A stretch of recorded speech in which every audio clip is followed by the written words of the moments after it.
Magandang hapon mga kapatid. Dito tayo sa ating programa Punto por Punto, Spiritual Warfare. Every Thursday afternoon 5 p.m. Kasama natin si Sister Hilda at sa pamunuan ni Father Darwin. Ang topic natin ngayong hapon ay about Saint John Vianney, no? The saint who battled against Satan. Yung mga spiritual encounters nila against the forces of demons, no? Before we start, short prayer. In the name of the Father, the Son, of the Holy Spirit. Amen. Saint Michael, the Archangel, defend us in battle. Be our protection against the wickedness and snares of the devil.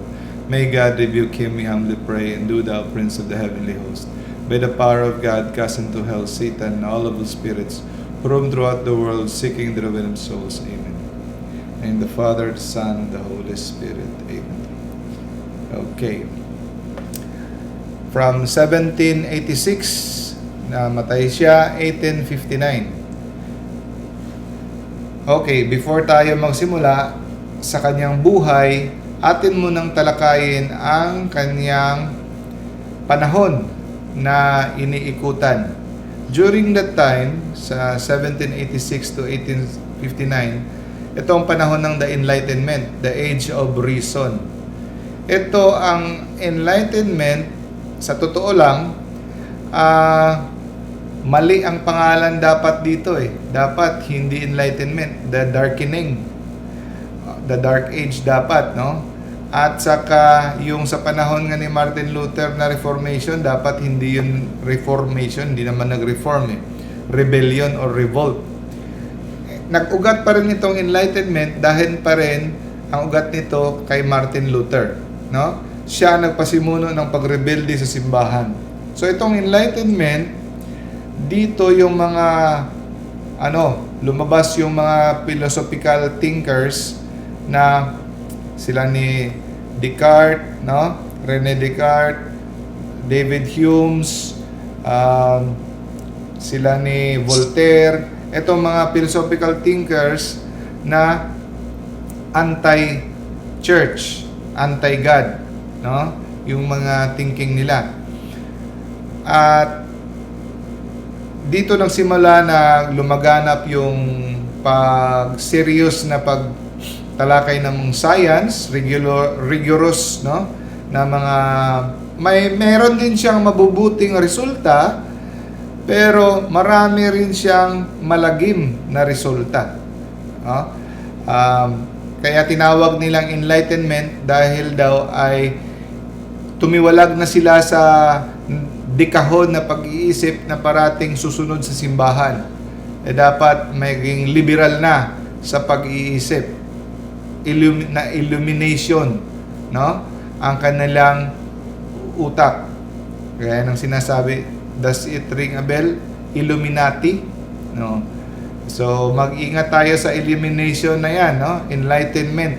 Dahil si Lucifer ay light bearer, no?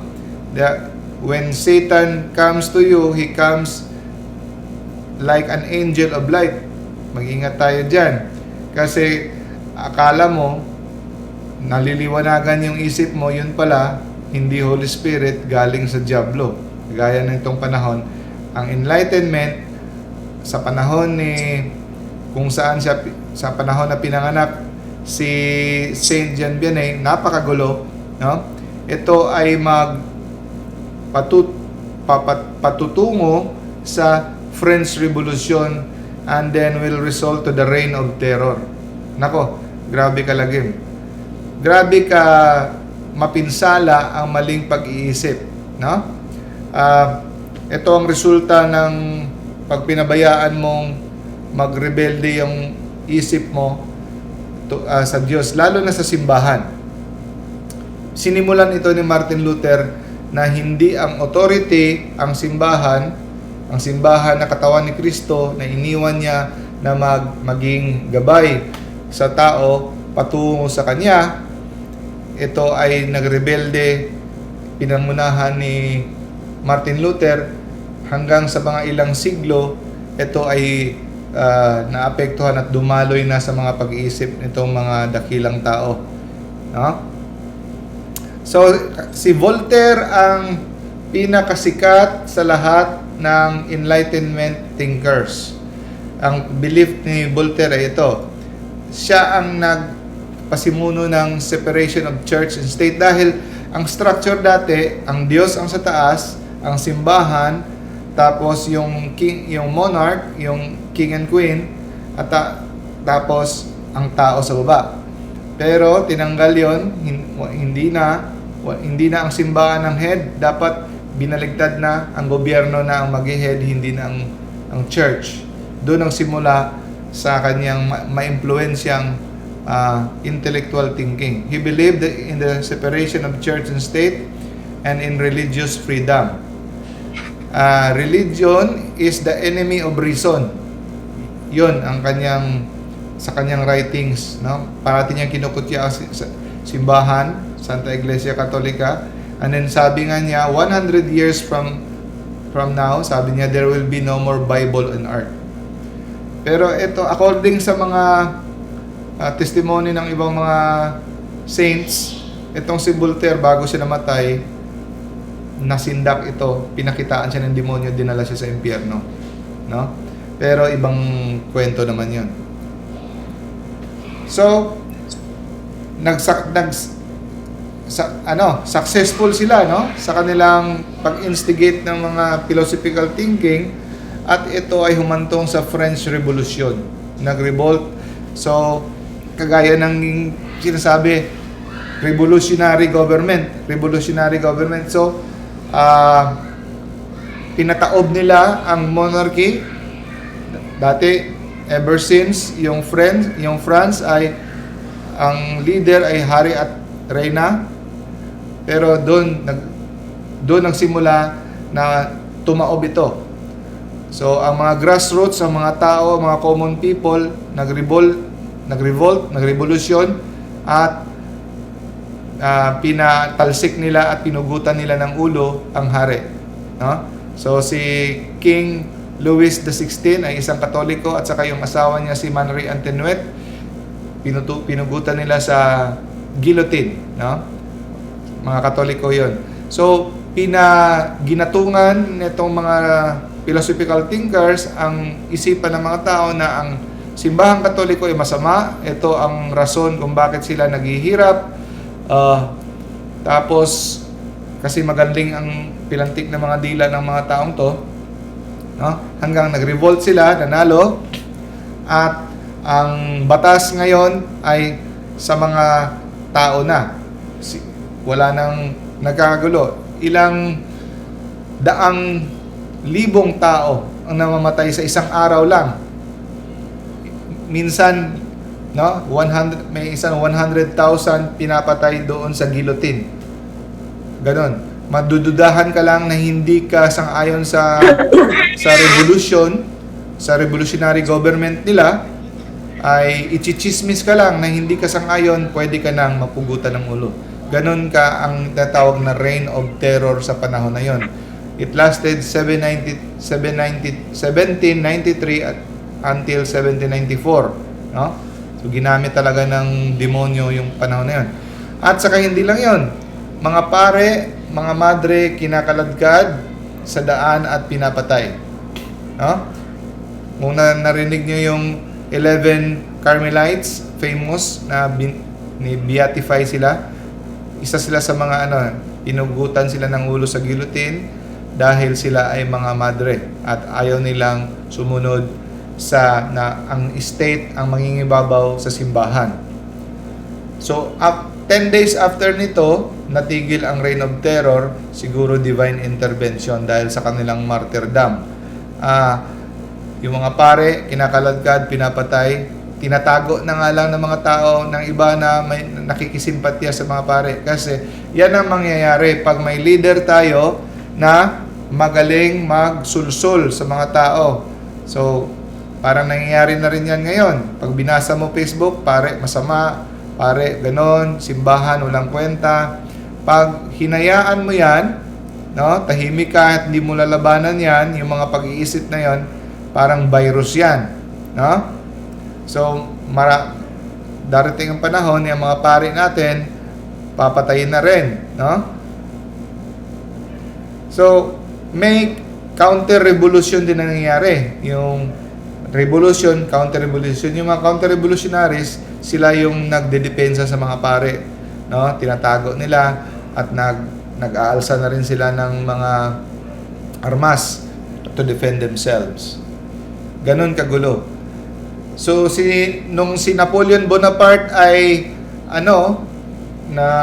naging leader, natigil ang French Revolution. Pero hindi ibig sabihin na si Napoleon Bonaparte ay hero kasi anti-Catholic din ito, no?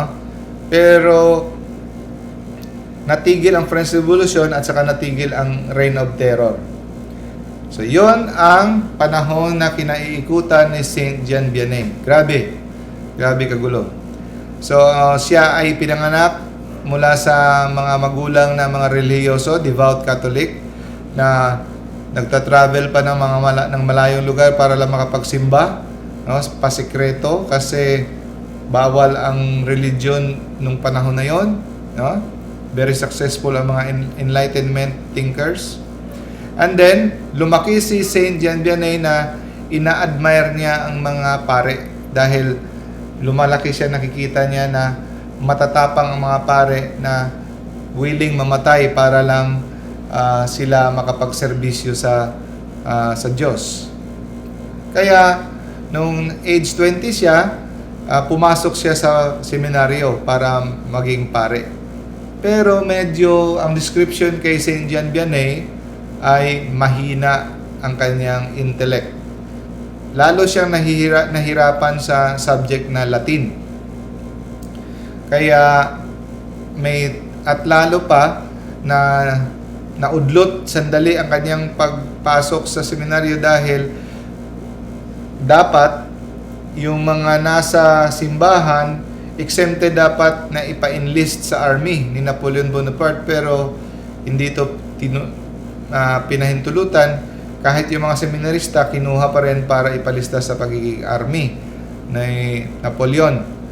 Pero siya ay dahil masakitin siya, tumakas siya at naging deserter. To make the long story short, nakabalik siya sa seminaryo, pero pasang-awa, dahil sa awa na lang at saka binigyan siya ng tutor at saka mabait yung pinapasa na lang siya. Pero nagdududa nga sila kung makasurvive siya being priest kasi medyo slow, hindi siya matalino.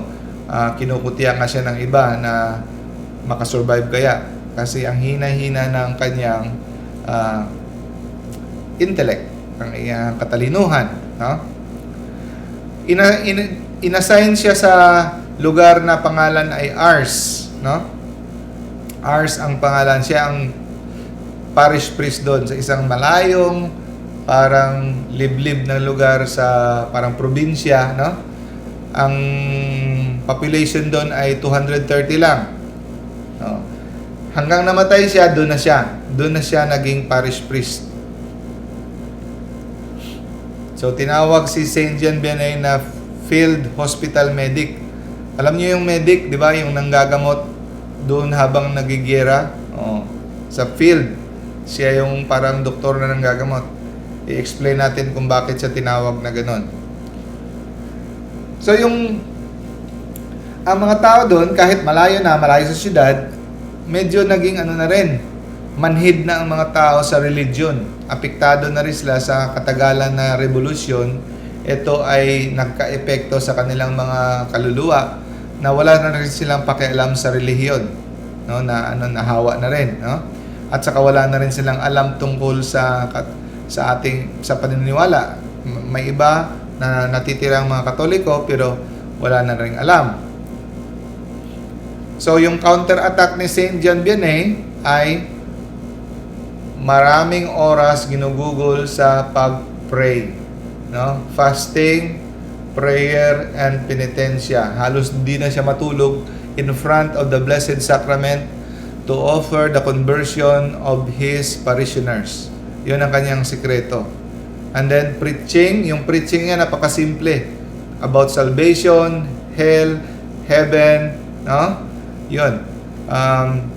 Sanctifying grace, mortal sin, yun. Inaatake niya ang mga kasalanan, pride, hypocrisy, laziness, materialism, no? Impurity, drunkenness, gossip. Yun, simple lang. Hindi yung masyadong high theological na hindi mo naman ma-apply sa buhay. Sa kanya, direct to the point, ma-apply sa buhay. Sa hard hitting, no? Hard hitting ang sermon. Maraming nagagalit sa kanyang mga sermon. Maraming natatamaan, maraming na-offend, pero hindi siya tumitinag, no? Para patuloy niyang tinatamaan ng mga kasalanan. Dahil yun lang naman talaga kung bakit andito si Kristo, eh. 'Di ba? Ano sabi ni Saint Gabriel Archangel, no? He will be called Yeshua, Jesus, because he will save his people from their sin. Ang naghihiwalay sa atin sa Diyos, kasalanan lang naman talaga. So, anong kailangan nating patayin? Ang kasalanan sa ating buhay. Yun lang naman makakapaghiwalay sa atin sa Diyos, eh. Wala nang iba, di ba? Pag ating natanggal ang kasalanan sa buhay natin, okay na, di ba? Yun. So, ang demonyo, ang diablo, pinapatigas yung puso ng mga tao, at lalo na yung mga tao, yung katigasan ng kanilang mga puso, pero na-convert pa rin sila sa preaching ni Saint Gian Vianney. Bakit? Hindi dahil magaling siya magsalita. Alalahanin nyo, no? Kung matandaan nyo, mahina siya sa utak. Hindi siya ganun katalino kumpara sa ibang mga pare. Konting-konti lang talaga nalaman niya, pero yung kanyang salita, direct to the point. Wala nang mga flowery words. Pero ang sikreto niya talaga, hindi lang sa preaching niya, yung kanyang prayer talaga. Because it is the Holy Spirit that will convert the people. Yun ang sinasabi na nemo dat quod non habet. You cannot give what you do not have. Hindi mo mabibigay si Kristo sa mga tao kung wala si Kristo sa iyo. Yun ang sikreto. No? Pwedeng hangaan ka, magaling ka mag-preach, pero hanggang doon lang. Walang conversion sa buhay ng tao kung hindi ka nagpe-pray, hindi ka nagpe-penitensya, hindi ka nagpa-fasting, kung walang effort. Kung you are just depending on yourself, not through the power of the Holy Spirit. Dahil si Saint Gian Vianney ay holy, ang holiness, no, can lead to conversion of others. No? Kahit ang dami mo pang audience, walang kwenta yung madami kang audience, sikat ka, wala. Ang totoong conversion, yung buhay nila nagbago. Hindi yung mga magsasabi sa iyo, ang galing mo mag-preach. No? Pwedeng magawa yan ng ating sariling talent. Pero kung ang buhay mo, hindi holy, hindi ka prayerful, hanggang sa bibig ka lang sa maganda, marami kang audience, pero walang conversion in the life. Okay. So, tinawag siyang medic, confession, dahil siya ay mahilig magpakumpisal. So, ano ang gamot sa mga nasusugatan sa kaluluwa? May mga sugat at may mga malamit ng mamatay. Confession. Yan ay tinatag ni Kristo para magamot ang ating sakit sa kaluluwa. Kaya tinawag siyang field medic, no? Those people who are wounded in the spiritual battlefield. Kasi itong buhay natin, mga kapatid, ay isang battlefield, isang malaking gera. Pag ang ikaw ay natamaan ng kasalanan, yun, kailangan kang gamutin. Doon ka pumunta sa kumpisal. Hindi ka pwedeng pumunta sa restaurant para kumain. Ano ibig sabihin ng hindi ka pwedeng pumunta sa restaurant kumain? Hindi ka pwede, kung ikaw ay may sugat na maluba na para ka mamamatay, hindi ka pwede mag-receive ng Eucharist. Magpagaling ka muna sa hospital, sa kumpisal. Diba? Kasi mali yung iba eh. Kahit may mortal sin, no? magre-receive pa rin ng magko-communion pa rin. Hindi mo mapapakinabangan ng communion pag ikaw ay patay. Bubuhayin ka muna sa hospital. Okay. So, hindi nagtagal, nakilala si Saint John Vianney, no? At maraming tao na galing pa sa malayong lugar pupunta para maghingi ng advice, spiritual counsel, para madinig ang kanilang mga kumpisyon, no? Kanilang kumpisal. At hindi lang 'yon, maraming tao, kahit maraming nasasaktan, no? Maraming tao galing pa sa malayong lugar pupunta lang para makarinig ng kanyang banal na misa. Ha? Ilang oras siya napapakumpisal? No? Pwede niyang tanggihan, pwede niyang 2 oras lang ako pakumpisal, pero umaabot 16 to 18 hours a day hearing confession. Masasabi ko lang, sana all. No? Imagine 16 to 18 hours a day. Kaya nga si Saint John Vianney ay naging patron saint ng mga parish priest. Sana all gayahin siya, no? Na may readily available ang confession. Okay yung everyday, mas maganda kung may confession everyday. Okay na kahit hindi everyday, kahit once a week na lang.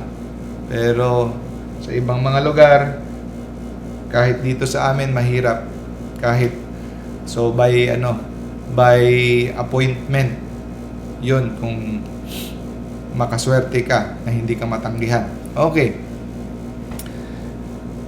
Dahil dito sa mga spiritual victories na natamo niya, daming tao na convert, daming niyang dala sa Diyos, daming naligtas dahil sa mga kanyang preaching at saka confession.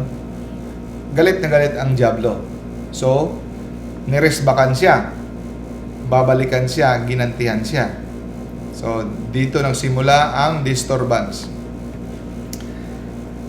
Kakabukas pa lang niya ng kanyang orphanage, doon nagsimula.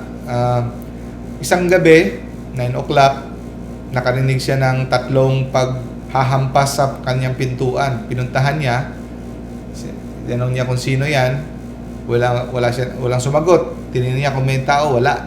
Okay. And then, sabi niya, pinaubayan niya sarili niya sa Diyos. Hindi niya alam kung bakit andun. And then, maya-maya naman, bago siya matulog, may kumatok na naman ng 3 beses. So, ilagay mo yung sitwasyon mo sa sarili niya, walang tao, may kakatok, tapos pag tinignan mo, wala. Ngayon, sa may hagdanan na naman, wala pa rin sumagot. Akala niya magnanakaw, kaya pagka ilang araw, nag-request siya na may sasama sa kanyang matulog sa kanyang bahay para matulungan siya just in case na mga magnanakaw o mga masasamang loob. At narinig rin nila, no? Pero wala silang makita. Doon na sila kinabahan. At sabi ng mga kasama niya, malamang hindi tao. Pwedeng malalaking mga hayop, no? Or anything. And then, isang gabi naman, winter yun, may 3 na naman na malalakas na pagdabog sa pintuan. Tiningnan nila kung baka may nakatakas na patakas na yun sa mga magnanakaw o masasamang loob. Wala pa rin. Wala nang footprints sa snow. So, ngayon, nagdasal siya sa Diyos na ang Diyos ang magbabantay sa kanya, na palibutan siya at bantayan siya ng kanyang mga angel. So, sa kanyang biography, si Saint John Vianney, sinabi niya, inamin niya na nung bago pa na nangyayari yun, takot na takot siya. No? Sindak na sindak siya. Tapos, handa na siyang mamatay dahil sa takot. Yun ang sabi niya. At dahil doon sa mga pagsisindak kada gabi, yung kanyang kalusugan na apektuhan. No? Pumapayat na siya lalo At naapektuhan talaga ng malubha ang kanyang yung kalusugan niya dahil halos wala na siyang tulog. Kada halos gabi, ginigimbal siya ng mga tunog, mga paghahampas, pagdadabog, no? Kaya nag-offer yung mga tao na nagmamahal sa kanya na samahan siya mag-duty every night, palit-palit, no? Kahit nga yung nagbabantay sa kanya na isang tigawa ng gulong, wheelwright, may dalang barel, no? Sumigaw, no? Sumigaw ng saklolo sa kanya, nagpatulong kay Saint Gian Vianney dahil may sa silid mga kalabog, nahuhulog ng mga kasangkapan sa palibot niya pero wala siyang nakikita at tila parang hinahampas, binabasag, dinudurog lahat ng kasangkapan sa loob ng kwarto pero wala siyang makikita. Kaya walang magawa yung baril niya, sumigaw na lang siya dahil sindak na sindak siya. Binalot siya ng kilabot.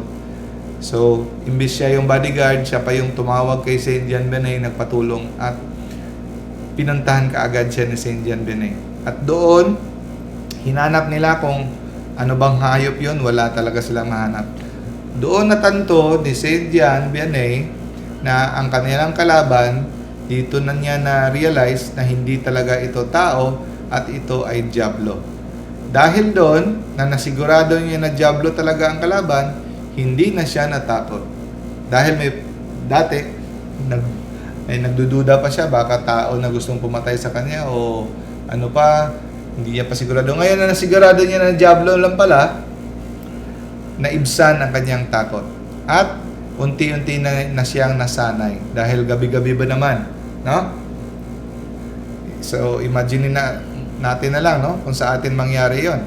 Pero may may words of hope tayo mamaya para hindi tayo magimbal kung sa atin mangyari yan. Hindi lang pagdadabog at pagkakalampag at sa istorbo sa kanyang tulog sa palibot niya, tinutukso din siya, tinatakot din siya na siya ay malalaglag sa impyerno. Binibigyan siya ng despair na pinapawalan siya ng pag-asa. Yun. Parating niyang nakikita sa ilalim ng kanyang kama ay apoy na parang galing sa impyerno. Na sinasabihan siya, nakahanda na ang lugar mo dito sa impyerno. Ikaw ay malalaglag sa impyerno dahil hindi ka banal. Yun, tinatakot siya. Pinapalito siya, no? So, he's hunted by the fear of being eternally lost. Pero dahil sa kanyang pananampalataya at pagtitiwala sa Diyos, ito ay kanyang nalabanan, no? So, it lasted not for days or months, but for 35 years. So, itong lahat ng mga diabolical disturbance, imaginin mo, matagal na yung isang linggo, isang buwan. 35 years ito.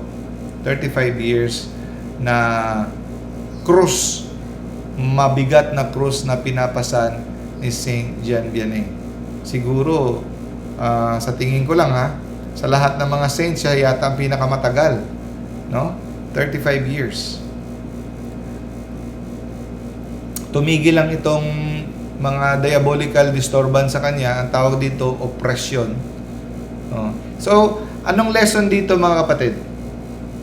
Hindi lang ang mga dito sa panahon ngayon sa Office of Exorcism and Deliverance sa amin, usually ang nakaka-experience ay may mga taong mga ginawang kasalanan.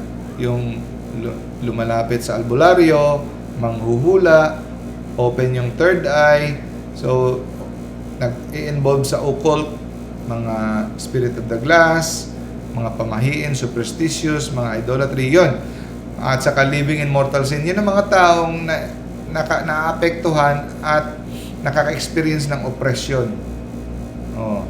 Kagaya ng mga pagkakalampag, may nakikita sa salamin na mga demonic faces, may mga scratches paggabi, may mga incubus, succubus, pinapatungan sila ng demonyo para silang nire-rape, yung mga ganon. Usually sa mga taong may ginawang hindi maganda. Pero sa case ni Saint Gian Vianney at saka mga holy saints na nakaka-experience, iba to. Hindi to dahil sa kakagawa nila, pero ito ay mga pinapahintulutan ng Diyos para lalong tumindi ang kanilang sanctity. Okay. So, ibang kaso yon. Hindi dahil sa ginawa nilang kasamaan. Pero usually, ang oppression ay nangyayari pag tayo ay pumasok sa mga occult. Etong case ni Saint Gian Vianney, minsan lang to. So, nangyayari lang to according to Father Reperger, nangyayari lang to sa mga very, very holy. So, during this time, sa experience ni Father Reperger, isang beses lang siya naka-encounter ng ganito na very holy at pinahintulutan na magkaroon ng demonic oppression. So, generally speaking, sa panahon natin ngayon, kung may mangyaring demonic oppression, dahil may ginawa kang hindi maganda. Kaya wag mong kaagad isipin na, baka banal na ako kagaya ni Saint Gian Vianney dahil meron ako demonic oppression. So pag may nangyaring demonic oppression sa iyo, ang una mong iisipin, sandali lang, meron ba akong mortal sin? Meron ba akong hindi ginawa paglabag sa utos ng Diyos? Yan ang isipin mo. Huwag mo kaagad isipin na banal ka. Delikado yan. Kasi pag inisip mo na banal ka, wala ka nang gagawin. No? Pero kahit na, si Saint Gian Vianney, kahit grabe na siya ka-banal, pero he is so humble na iniisip niya pa rin na baka maimpyerno siya, kaya tinatakot siya ng demonyo, no? Dahil akala niya dahil sa ginawa niyang may mga mali. Okay. So dahil sanay na siya, meron nga na siyang palayaw doon sa demonyo. Ang tawag niya grapid or wrestler kasi parati siyang nire-wrestling. At saka sabi niya, para na nga kaming barkada eh. Yun. Joke lang niya, hindi yung barkada na dahil close sila, no? Okay.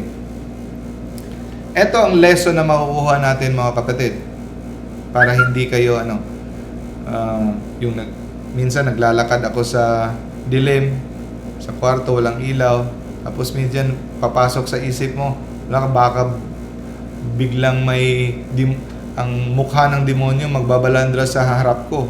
Baka himatayin ako. Yung ganon-ganon, di ba? May mga imagination na ganon. Pero don't worry. Bakit? Anong principle?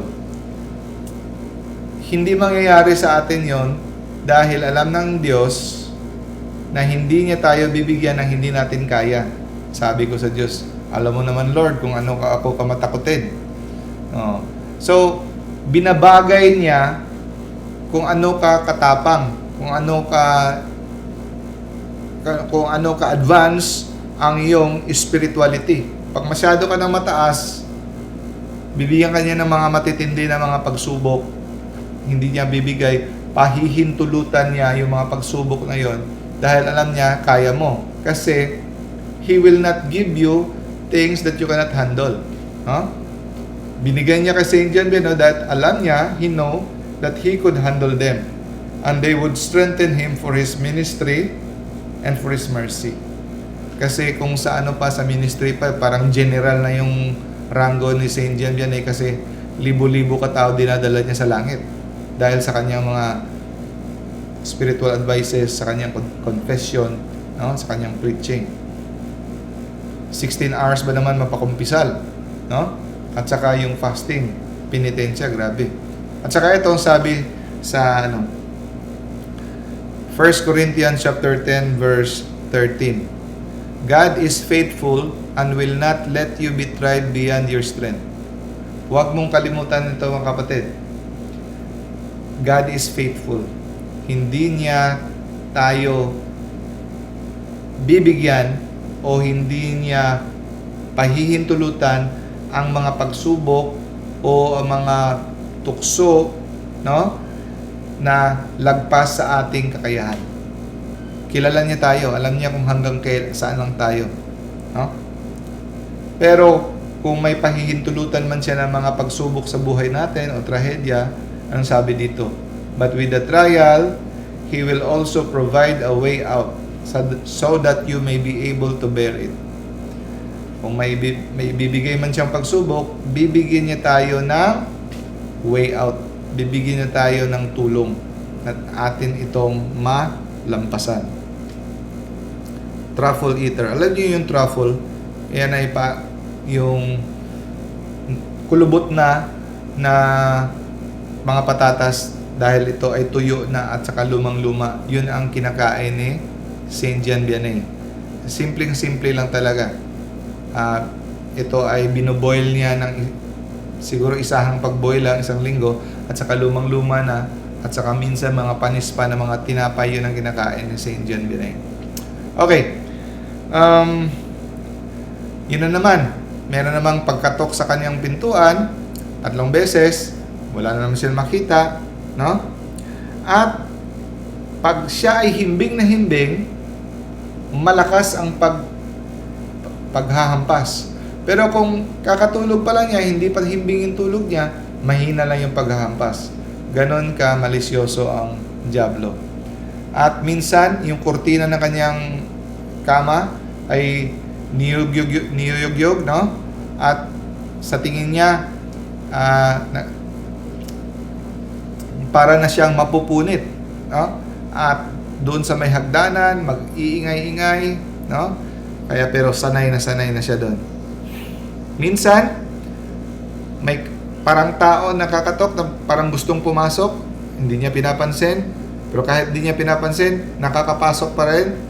Pagtingin niya, andun na ang demonyo sa loob ng bahay, isang kwarto niya, at nanghahalughog ng mga kasangkapan niya.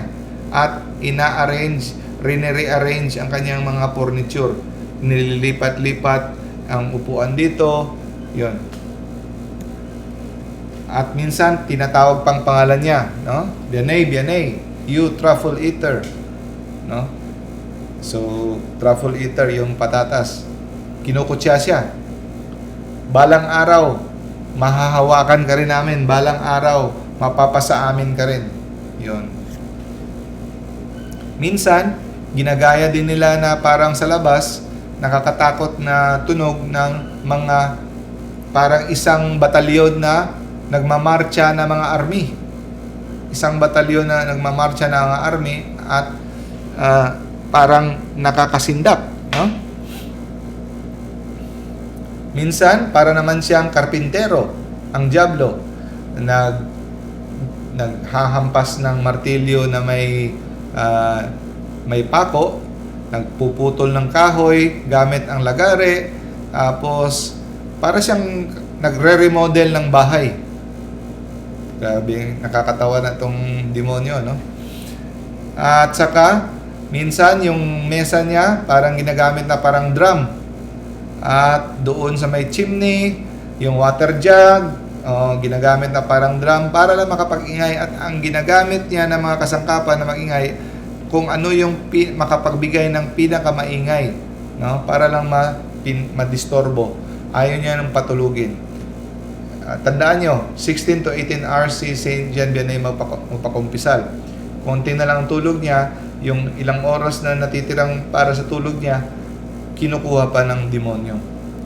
So, ang sabi ni Saint Gian Vianney, ang si Satanas daw ay parang terrorist. Terorista talaga. Siya yung original na terrorist. Yung mga Al-Qaeda, mga ISIS na yan, saan galing yung kanilang author? Si Satan. Kasi si Satan, ang gusto niya to strike fear in the hearts para matakot tayo. Kasi pag natakot tayo, yun ang kapital niya para lalaki ang kapangyarihan niya. Pero pag hindi tayo natakot, liliit ng liliit ang kapangyarihan niya. No?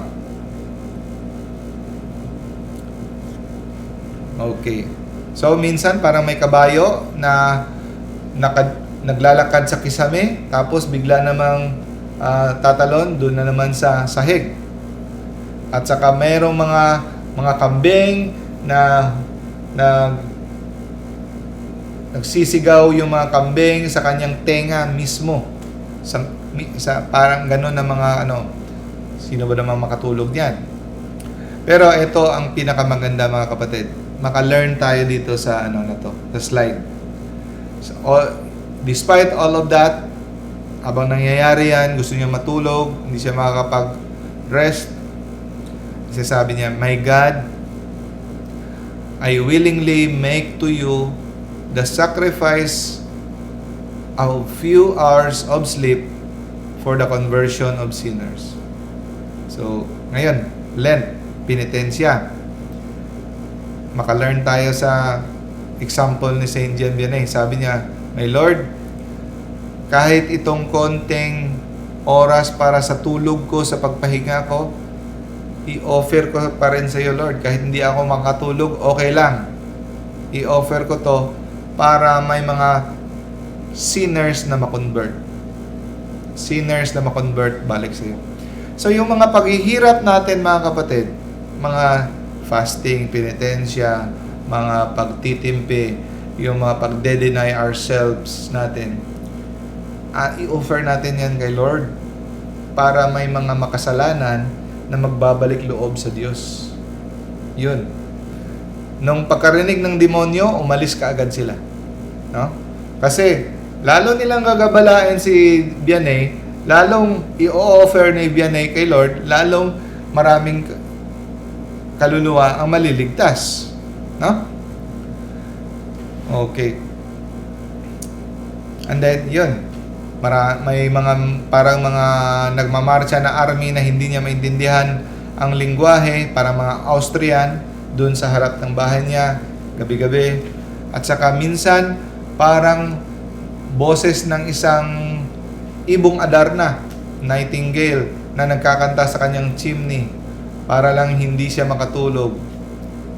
Minsan ang kanyang sinturon na chastity, na kanyang belt niya, chastity cord, bigla itong tumaas na parang naging ahas. Pinatong niya doon sa may table, tumayo, at saka parang ahas na nag-i-slither. Hinawakan niya, ito ay tumigas na parang isang stick na kahoy, no? At tapos kanyang nilagay ulit, ganun pa rin nangyayari, 3 times nangyayari. Parang ahas. Minsan, nagigising na lang siya, andun na siya sa ere, nakalutang. Na hinihila siya ng diablo.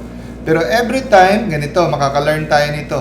Every time na may sign of the cross siya, magkukrus siya, nawawala, iniiwan siya. So, napaka-effective ng sign of the cross.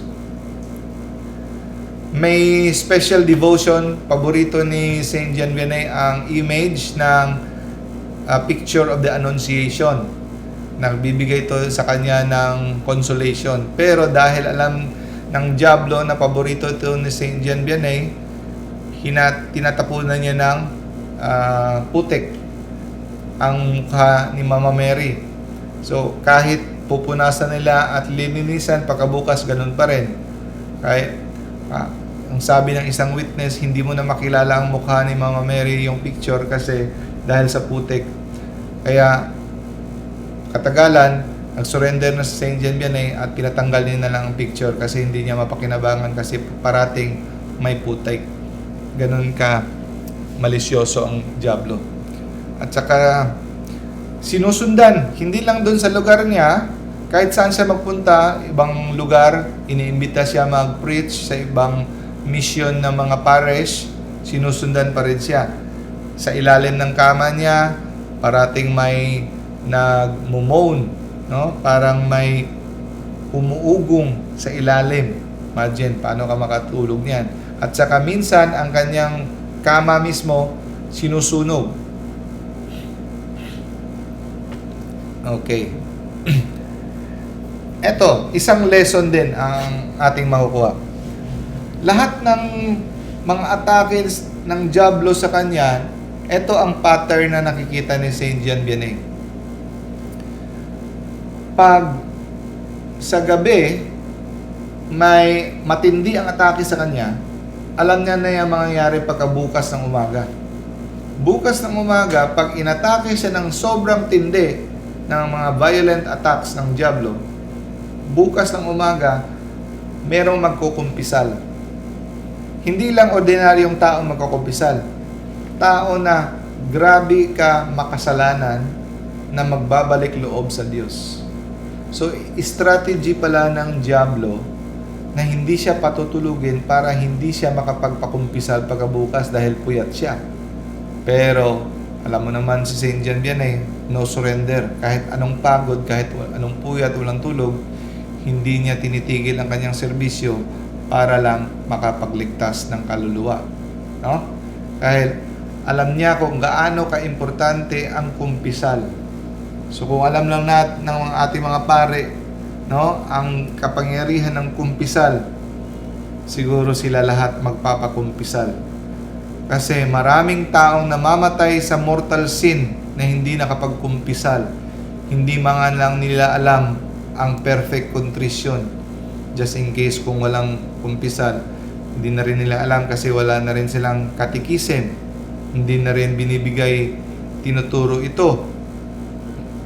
Iilan-ilan na lang ng mga tao nagtuturo ng perfect contrition just in case walang sacramental confession. Pero, just for emergency use lang ang perfect contrition, maganda talaga kung meron talagang sacramental confession.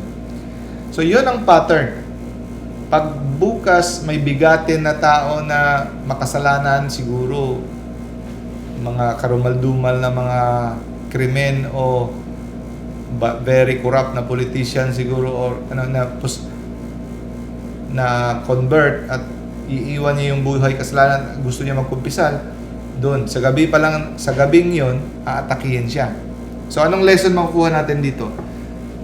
Ang demonyo, kung lahat gagawin niya para sa isang taong makasalanan, hindi babalik sa Diyos. Kaya kung ikaw may kaibigan kayo na may grabe ang kasalanan, gawin niyo ang lahat. Pray for that person, offer fasting, penance, abstinence for that person, kasi ang kapangyarihan ng Diablo nakaugat na sa kanya, no? Ayaw siya pakawalan. Ayaw talaga ng Diablo na bitiwan ang isang makasalanan na bumalik sa Diyos. So, sabi niya, ang demonyo daw ay napakawais, pero hindi siya strong. Yun ang sabi ni Saint John Vianney. He is very cunning, very wise, tuso, marunong, pero hindi siya strong. Isang sign of the cross lang, umaalis na sila. No? Yun. Sabi niya, but when I made the sign of the cross, they departed. Okay. Skeptical brother priest. Ito pa yung challenges niya sa buhay. Minsan, kung mga kaaway natin magkukutya sa atin, okay lang. Pero mas lalong doble ang sakit pag kaibigan na natin yung magkukutya sa atin at hindi maniniwala sa atin. Yung mga kasamahan niya mga pare, kinukutya siya. So, yun ang kanyang cross na pinapasan. Psychological din. No? Ito ang kanyang torment na isa sa mga pinapasan niyang cross. Kinukutya siya ng mga kasama niyang pare dahil una, hindi siya matalino, at isa, hallucination lang daw to mga diabolical attacks. Kaya sinabihan siya na kulang lang yan sa tulog. Halika, kumain ka ng maayos. Dahil kulang ka sa kain, kulang ka sa tulog. Sigurado kami, pag kumain ka ng maayos at matulog ka ng maayos, mawawala na yung mga hallucinations mo. So, hallucination lang para sa kanila. So, isang pagkakataon, in-invite siya ng isang mabuting pare na superior na tumulong sa isang parokya sa pag-preaching mission. Pinaunlakan naman niya yung invitasyon at doon siya tumira ng mga ilang araw. Tapos, habang natutulog sila, no? Biglang nagsimula na namang atake ang demonyo. May nagising sila lahat dahil ang buong building ng konbento ay parang mabuwal. Parang niyayanig, no? Hanggang sa kanyang pundasyon para na itong magigiba. Kaya nanervyos sila at tumayo sila lahat. Tapos takbo sila papunta sa kwarto ni Saint Jean Vianney. Pero naalala nila, before sila matulog ng gabing yon, pinaalala sila ni Saint Jean Vianney na don't be surprised kung meron kami maririnig mamaya na pag-iingay. Yun ang naalala nila. Pero nung nakita nila si Saint Jean Vianney, himbing na himbing sa tulog. Kaya ginising nila, "Hoy, gumising ka dyan. Mawawasak na ang bahay natin." Sabi ni Saint Jean Vianney, naka-smile lang siya, sabi niya, "Alam ko, kaya bumalik na kayong matulog, huwag kayong mag-alala. No? I reassure you, titigil lang yan. Huwag kayong mag-alala." So, maya-maya, natigil rin, nakabalik sila sa tulog. Pagkabukas, yung mga nagkukutya sa kanya, doon naniwala na hindi lang pala hallucination. At sinabi nila, mula ngayon, hindi na namin iinsultuhin si Vianney at hindi na namin siya kukutyain. At dito namin na-realize, natanto, na itong tao to ay isang buhay na santo. No? He is a living saint. So, dati, ang baba-baba ng tingin nila kay Saint Jean Vianney, pero anong ginawa ni Saint Jean Vianney kahit totoo ang kanyang experience? Sinagot ba niya ng mga masakit? Hindi siya gumante. Hinayaan niya lang. Ito ay tinanggap niya lang ng tahimik.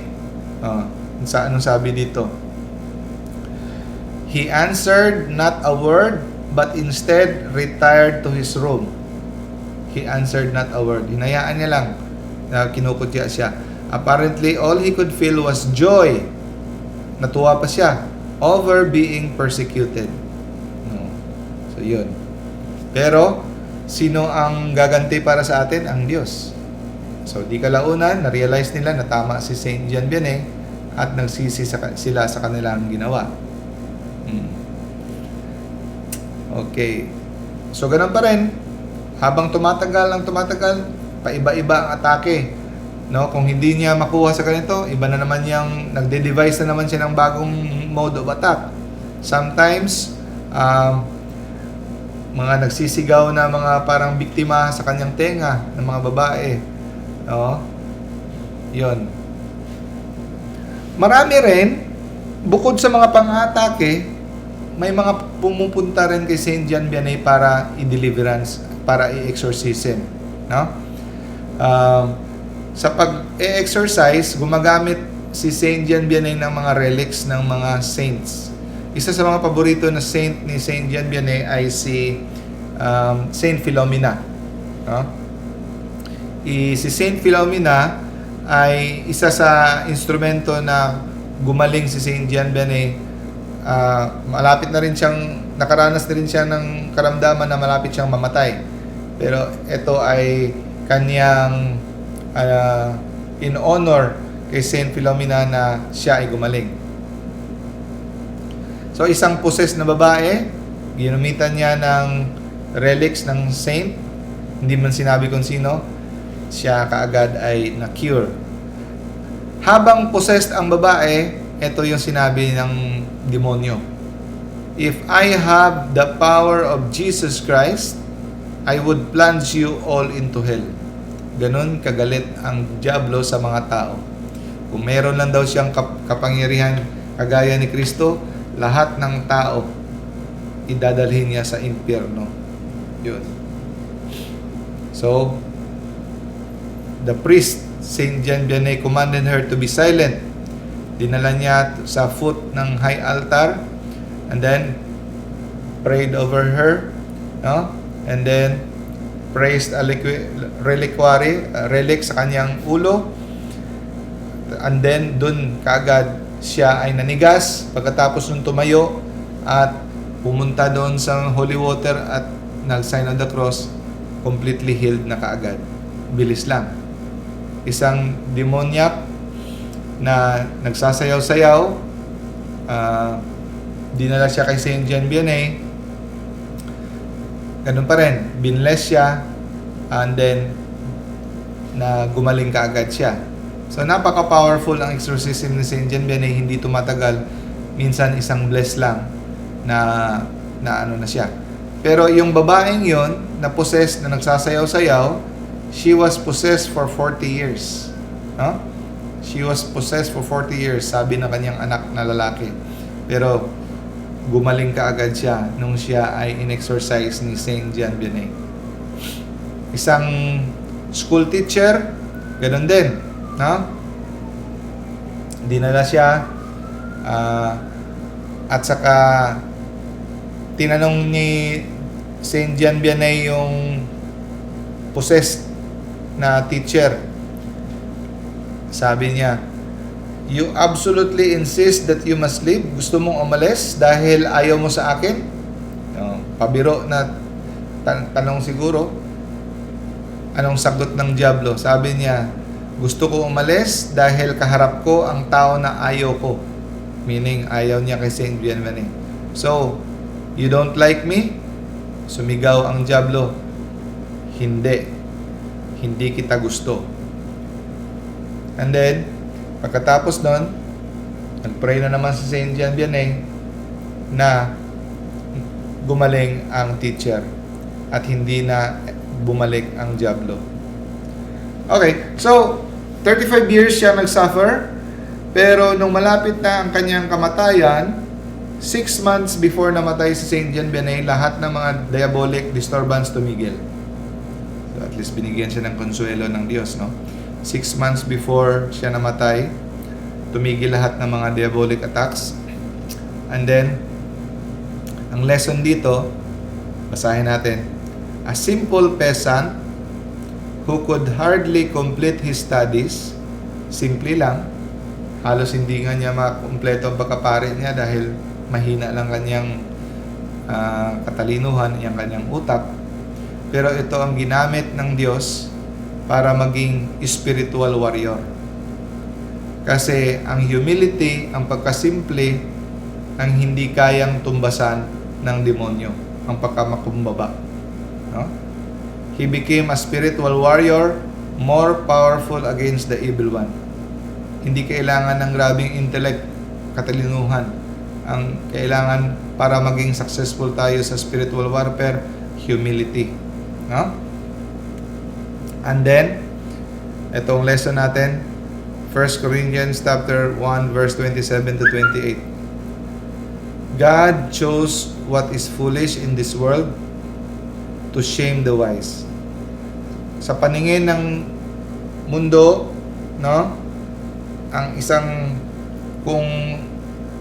isang tao na isang parang walang kwenta, sa paningin ng mundo, itong bagay na ito o isang tao na ito walang kwenta, itong gagamitin ng Diyos para mapahiya ang mga sinasabing matalino sa mata ng mundo. So yung mga holy, tayong sa tingin ng mundo, nagsasayang tayo ng oras para sa sisikap na maging banal. Para sa kanila, sayang yung oras natin, dapat ginugol na natin sa shopping, panonood ng TV, pag-enjoy, lakwatsa. Eto, nagpapakabaliw tayo sa pagbabasa ng Bible, pag-aattend ng prayer meeting. Parang sa kanila, sinasayang natin ang ating oras. Sa mata ng mundo, yung mga kahibangan, kabaliwan, gagamitin ng Diyos yung mga simpleng tao para ipahiya ang mga tao na akala nila matalino. And then God chose the weak in the world to shame the strong.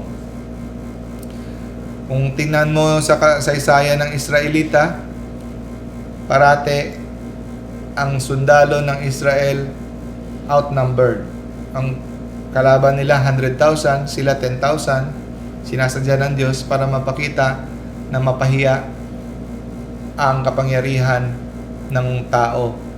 Gusto niya ipamukha sa tao na ang kapangyarihan ng Diyos ang nagwawagi laban sa kapangyarihan ng diablo.